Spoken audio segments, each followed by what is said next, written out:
খেজুরের রস বা গুড় পছন্দ করে না এমন মানুষ বাংলাদেশে একেবারেই বিরল। তবে তার মধ্যে ম্যাক্সিমাম মানুষই জানে না কিভাবে খেজুরের গুড় তৈরির জন্য খেজুর গাছ থেকে রস সংগ্রহ করতে হয়। তো চলুন সেই মনোমুগ্ধকর বিষয়টি উপভোগ করি। গরিব চাষার ছেলে ডাক দে বলে সুন্দরী, ওরে তোর জ্বালায় আর যাবো কানে, বলদিন কি করি। ও তুই বিরাক্ত আর করিস না রে,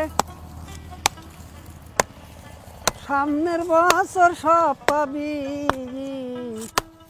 ও দিব কান বালায় আর নাকের নলত, কানেতে কান পাশরি।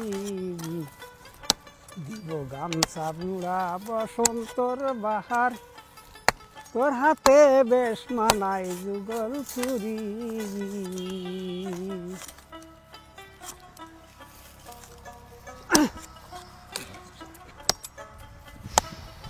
আর গরিরা চাষার ছেলে ডাক দিয়ে কয় সুন্দরী, তোর জ্বালায় আর যাবো কানে, বলদিন কি করি।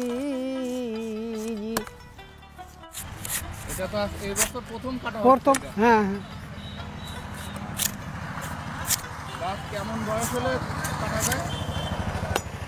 তা ভালো চাষের গাছ হলে 7-8 বছর, ছোট থেকে 7-8 বছরের ভিতর কাটা যায়। এখানে কাটতে বুঝতে পারেন যে রস হবে কোনটা? হ্যাঁ হ্যাঁ হ্যাঁ হ্যাঁ, এটা কেমন? এটা রস হবে, রস হবে না? হ্যাঁ হ্যাঁ, গাছটাই রস হবে। তা কাটেন, তার গাছগুলোটা কাটার আছে না, ফিনিশিং করতে হবে না? ফিনিশিং এক সপ্তাহ পরে? হ্যাঁ, 1 সপ্তাহ পরে। এইটা একটু করে দেখান তো, আর একটু ফিনিশিং করে। যারা জানে না তারা একটু জানলো কাটার মাধ্যমে। এটা কেন দিতে হয়? ওইটা এটা নকশা সাইজ হবে, ওইটা হলে কানিতে একটা দাগ দিয়ে দিলে একটু সাইজ হয়।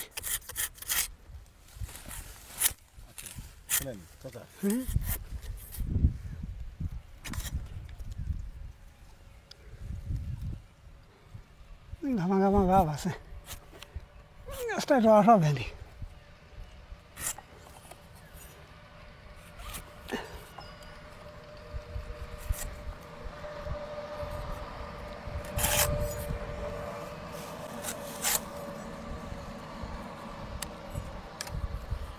এই তো ঘামতেছে, রস হবে ইনশাল্লাহ।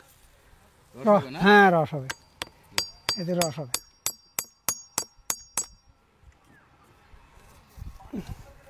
এই যেটা মারলেন এটারে কি কয়? নলি। নলি কয়? হ্যাঁ। আর খিল এইটা আছে খিল। খিল কি জন্য মারতে হয়? খিল বাল টাঙ্গাতে হয়। বাট টাঙাতে হয়? হ্যাঁ হ্যাঁ, বাল টাঙ্গাতে গেতে। খিল দুটো মারতে হয় আর নলি একটা মারতে হয়? হ্যাঁ হ্যাঁ, খিল দুটো, নলি একটা। এখন কি ভাড় পাতবেন কাকা? হ্যাঁ, এখন বাল পাতবো। হ্যাঁ, রস হইতে যায়। ওই যে রস পড়তেছে যে, আচ্ছা ভাড় পাইতে দিবেন? হ্যাঁ। আচ্ছা, এটা 1 সপ্তাহ পরে ভাবতে হতো, আমাদের দেখা হ্যাঁ জন্য হ্যাঁ, আগে পেতে দিলেন। আগে হইতে দিলাম। 1 সপ্তাহ পরে হলে তো রস আরো বেশি হইতো না? বেশি, হ্যাঁ বেশি হইতো। 1 সপ্তাহ পরে ফাতলে আরো রস বেশি হবে। এই যে ফোটায় ফোটায় রস আসতেছে, হ্যাঁ, 1 সপ্তাহ পর থেকে আসবে আর কি। ওই যে ফোটা পড়তেছে, মাশাআল্লাহ। ঠিক আছে কাকা, অনেক ধন্যবাদ আপনাকে দেখানোর জন্য। আলহামদুলিল্লাহ।